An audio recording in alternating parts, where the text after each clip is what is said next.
Broadcasting from Salisbury University campus, this is WSDL Ocean City, NPR News Talk 90.7. Putting Delmarva first. Stay tuned for Delmarva Today with your host, Don Rush.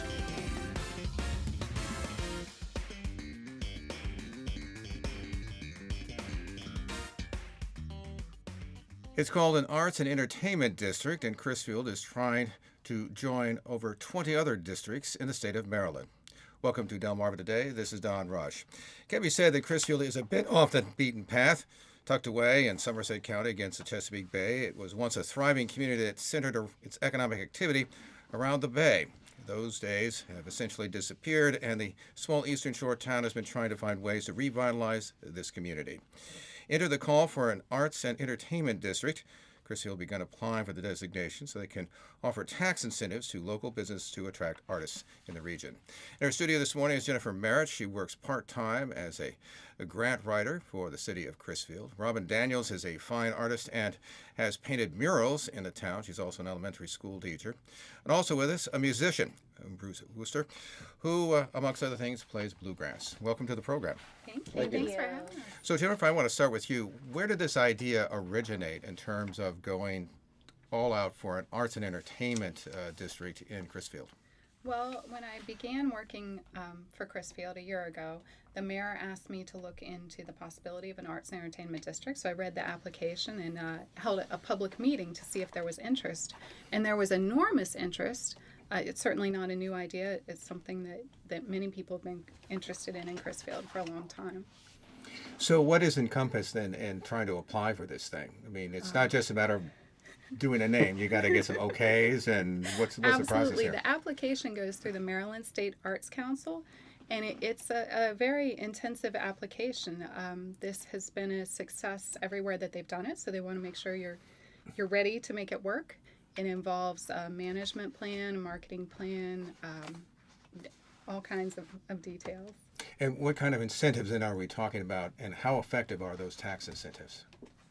The tax incentives involve a property tax incentive for renovations to a property tax credit. So that would be only for arts and entertainment, specific organizations or businesses. And for example, if your property was worth $100,000 and you renovated to make it worth $200,000, that second $100,000 would not be taxed. And that's only for qualifying businesses. There's also a tax, what is that called? Income tax subtraction. Income tax subtraction modification. And that is for artists. Right. So artists who create their work in the district and sell their work in the district, and that includes mailing it from the district, don't have to pay state or local income tax as long as they file the appropriate paperwork on that. And then the third type of tax credit is an admissions and amusement tax incentive, where music venues and places like that would not have to pay tax on admissions and amusement. Now, in terms, by the way, of getting this underway, I've noticed that I think in some of the stuff that I've read that a city like Salisbury, for example, has had paid people, right? Are you guys in the same category, or is it a volunteer thing? What's going on with that? It's actually a requirement of the application to have paid staff. A few years ago it wasn't, but recently the Maryland State Arts Council has made that a requirement. So I'm currently serving as the paid staff as a city employee, and there is a new 501c3 that has founded to assist with this. It's called the Crisfield Arts and Entertainment District Project, and if the circuit rider grant that I work through was not available, they would assist with funding a staff member. So how does this fit into the city's effort to, as I indicated, revitalize itself? Because, I mean, if I drive down through Main Street, Crisfield, I see a lot of businesses that are now no longer there that maybe I might have seen maybe 10 years ago. Sure. Number of efforts to do this. At one point, there was talk about a ferry. We all heard about that. Didn't work out in terms of the analysis. How does an arts and entertainment district fit into trying to get some economic activity here? Well, I think what's unique about this is it's very grassroots. This is something the community wants. The community is showing up to meetings and actively participating in fundraising and planning. So it's not something where a consultant was paid to draft a plan. This is active participation.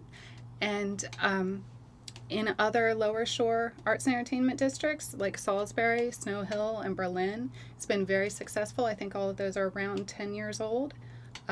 It takes a while to see the economic growth, but these are very successful marketing and economic growth tools. So would this mark a fairly significant shift then in this area in terms of the kinds of businesses we might see then along this area? It will bring in more arts and entertainment type venues, but in these districts, businesses in general experience growth. The existence of these businesses and the increased tourists cause more restaurants, more retail shopping, just more activity in general. Okay, and has the business and community been all involved in this? Yes. As a matter of fact, we just had the public hearing. So both the city and the county must approve these tax incentives, and we just had the public hearing with Somerset County February 6th, and about 40 people showed up to support the idea. No one spoke against it, and a bunch of people got up and spoke for it and wrote letters of support. So it's been very positive. So it looks good for the county, you think, in terms of approving this? Are you hoping? I'm hoping. Yeah, I don't have any way to know what they will decide, but I'm certainly hoping they'll be favorable. Let me talk to you. Turn to you, Bruce. You're a musician, but you indicated that you've been there a long time. Yes. Yes, I have. So give me some sense about what you've seen in terms of economic activity in Crisfield and its effort to try to figure out a way to revitalize itself, because at one point it was a major center for, as I indicate, the watermen. There were canneries. There were all kinds of bay-related operations. Large numbers of those now have disappeared. How does it all fit into what you see? It was a more of an industrialized area at one time, but that's not the case anymore. It seems like we're moving more toward tourism, ecotourism, those sort of things. So it's not so much the growth is not geared now toward industry. It's going to be geared more toward tourism, and this arts and entertainment district would certainly play into that, because it would bring more people into the town. And by bringing more people into the town, you're just looking at more and more traffic for any of the local businesses existing, plus incentive for new businesses to start up. And if I can say, one of the things that's a great attraction for the town is that it's an authentic working waterman's town. So although arts and entertainment would be an attraction, the attraction is what already exists there. We just need to promote it and let people know we're there. I mean, because I know that there's a museum of some kind, I think, at the end, and there's some at least beginnings of something. What would anchor this district? The museum would be one of the anchor attractions. Mm-hmm. Yeah. So in terms of promoting tourism in the town, Bruce, do you see a large number of people coming in, or do you think that there's going to be some competition between, say, for instance, the arts district, say, in Salisbury or Stonehill, whatever, as opposed to? I mean, are they proliferating? And the other arts and entertainment districts are doing well, and I don't think that we would be directly competing with those. In fact, the best thing for us would be to look to those as to how they actually succeeded, what they did right, and we've got a little bit of history to work with. So I think that they would only help us instead of hindering us. So what kinds of successes have you seen them have? What has it done for their towns, do you think? Well, each town where they have these, they've seen economic growth. They've seen more traffic in the towns, and it's just the Salisbury, when they started their district, it was a slow growth. But now they're up for renewal for theirs, and there's no question about renewing it. They're just going to move right ahead with it. Mm-hmm. So we're thinking that it would just bring more and more traffic into the town. So now this is, I guess, stretches over, about 100 acres in a downtown area? Is it? Yes. Can you give some sense about where it covers in terms of Crisfield? I know we have a map here, but for our we're trying audience, to incorporate the area that the museum that you're talking about would be an anchor point for it. It also encompasses the Summers Cove Marina and a few more venues, or a few more areas where you have restaurants, existing shops, and things like that. And the Main Street area of town, where I'd like to see more businesses fill in that area. There's a few. In fact, there's a new coffee shop that's opened up right in that area. And if we could just get more people interested in coming into that area, it would just benefit the town greatly. Now, as I recall, by the way, in that particular, at least along the coast, there were some condominiums, I think, built at one point. Yes. Do you expect any kind of expansion in terms of residential in response to this, or is that, or are we just still laying over from the recession? I would lean more on the housing market. We're not going to speak to that right now. Okay. Oh, I appreciate that. So, as a musician, what do these districts mean to you? Just increased exposure, more venues. I mean, can have more events locally, and wouldn't have to travel as much for one thing. But we can draw more or other musicians into the area, and just have people coming into the town for the exposure, for just to have a good time, and also to have them interacting with the existing businesses, restaurants, and those sort of things would only benefit from more foot traffic. What kind of music scene is there in Crisfield? Well, there's always been a huge music scene as far as musicians. I started playing when I was about 10 years old. I had my first band when I was 13. And so it's always been lots of musicians right in the area, but the venues in the past have been sort of limited. So we've had to travel up and down the shore to be able to play.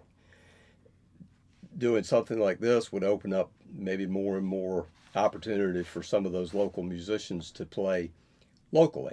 Plus, it would also draw some of the musicians from other areas into our town. We're doing it now with the fourth Saturday, the bass draw, bringing people in. Well, by the way, now I also want to bring in Robin Daniels. She's a fine artist, as well, paints murals in town. So tell me then a little bit about you. You paint murals. Tell us a little bit about the murals first. Well, I do. I'm a mural artist. I also paint a lot of signs and things, and do my own art as well. But the big thing that I have really taken a passion in is mural arts, and I've painted two murals that were actually what we're discussing will be part of the Arts and Entertainment District on Main Street in Crisfield. So so what are those murals going to look like? What are they? Well, they're already there. We painted okay. them, or I painted them last summer, and they were sponsored by the Greater Crisfield Action Coalition. And one of them was also sponsored by a business owner, the local business owner, Jay Tawes. But anyway, one of them is, it's about a 30-foot tall mural, and it is the crab pot buoys, corks, that we're familiar with down home. And then on the other side, there's also the same distance up, it's a 30-foot mural of crabs dangling from the crab basket. So, and how long have you lived in Crisfield? All my life. Oh, all your life, okay. I'm going to go ahead and not tell you how long that's been. But, yes, all my life. I was born and raised there, and that's where I'm raising my children. So it's very important to me for this to take effect. So I'll ask you maybe a similar question. So what do you hope will this district do to the area that we're talking about? I mean, you obviously have seen stores disappear, probably some of the cannery stuff disappear. I mean, it's done. How do you expect that region to change? Well, having grown up there, I've always remembered the storefronts in Crisfield on Main Street. I'm also a teacher, so the students that I teach now, and even my own children, they don't see what I saw. They don't see, the hustle and bustle on Main Street. They don't see all of the businesses that were open, 20 years ago that have eventually, fizzled out. They see an empty street, and they see the tourists that come in, during the summer. However, they don't realize what Crisfield was like at one time during the whole course of the year. So it means, for more things to come into play where we live in our own hometown, in our backyard. People need to understand that we're Snow Hill, Berlin, Salisbury, they're all in a line on a way to get somewhere. You have to turn down a road to get to us, and you have to take that 20-minute drive. So it has to be something important for people to want to, go out of their time and to actually see. And I think Crisfield is definitely that place.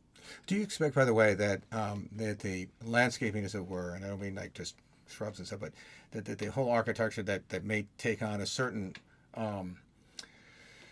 appearance? I know, for instance, in Salisbury, in the downtown area, they're talking about sort of normalizing all the buildings and making things look similar and sort of cozy kind of feel to it. Do you think that you may be approaching that sort of thing with? I would love it if they did. I mean, I love the architecture of the buildings that are there now, and I think whoever, the business owners that have actually, and the owners of some of these buildings, have taken the original architecture and gone to make sure that everything is the way it was back when. However, anything to make it more vitalized and make it more, interesting to look at would be a good thing, whether it was to change it or, but I'm a big supporter of keeping things the way they were.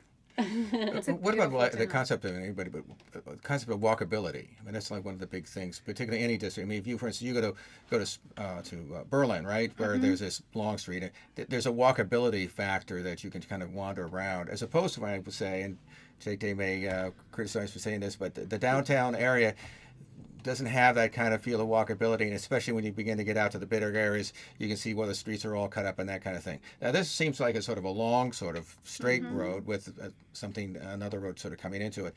Do you envision some kind of walkability feature to this at all? Well, walkability is an important part of the application, and definitely on 413 there's new sidewalks, and that's very easy. I think that there is a potential that this city would work on some walkability issues on the main street. I couldn't speak for the city to be sure, but part of the reason the district is so long and narrow is to include diversity. You have the shopping and the newer buildings down by the water, but an important concept is the artists will make their homes in the area, and you need those affordable and appealing homes. So there's some beautiful Victorian homes that the artists could afford to move into and have studio space in. So that idea of having both the business space and the residential area is very important. So, Robin, what do you mean is when you see this sort of a long sort of street, as it were, do you see it being walkable, or, I mean, in terms of just in terms of the visual sense of whether it's walkable or not? Because I've often pointed out, particularly I take Salisbury as an example, is that if you go, for instance, to this gigantic mall that we have to the north, you actually walk further, okay, in the mall than you would anywhere in downtown, but it doesn't seem that way, right? Because everything's all split up. Right. Can you envision that this street will be a little more cozy, or that people can have that sense of walkability, or what do you think? Oh, absolutely. I mean, I'm looking at a mile and a half is from the start to the finish. So absolutely, it's a walkability. And, there's not a ton of traffic anyway, so it's not like you're crossing dual lanes of crazy traffic. So absolutely, and getting some of these storefronts filled, and getting, like you said, we're talking about with the artists and things like that, to fill these spots. You won't even feel like you're actually walking this mile and a half trek. You're visiting different places. You're going in and you're stopping different restaurants and things. So, no, I think this is a perfect, a bout of walking that the person will have. So, well, let me ask you this. Now, how does that, by the way, this arts and entertainment district, how does this fit into what else is going on in the area? I mean, you've got, right, you have the marina with the boats that go out. You have, obviously, still, you got watermen down there as well. How does that fit in with this other activity? And will there be an issue in terms of conflicts in terms of what gets dispersed, what doesn't? I mean, how do you fit the two together, I think? Well, the Arts and Entertainment District should promote everything in the area, and that includes our cultural heritage. So that includes, the availability of fresh seafood for sale and that kind of thing. The idea is to have everyone working together towards promoting the town. So I don't see any conflict from it, and certainly, whatever we can do to help promote what others are doing would be perfect. I know that the marina is willing to work closely with marketing events in particular, and of course they have lots of big events there. True. By the way, before we wrap this up, Robin, so what kind of artist community is there in Crisfield and the surrounding area? I mean, we know about performance, obviously, music, and what are there a lot of artists? It would seem to be pretty scenic, I guess. I mean, absolutely. there are a lot of, you know what I mean? We did have a plein air festival a few years back, and they're planning on one again.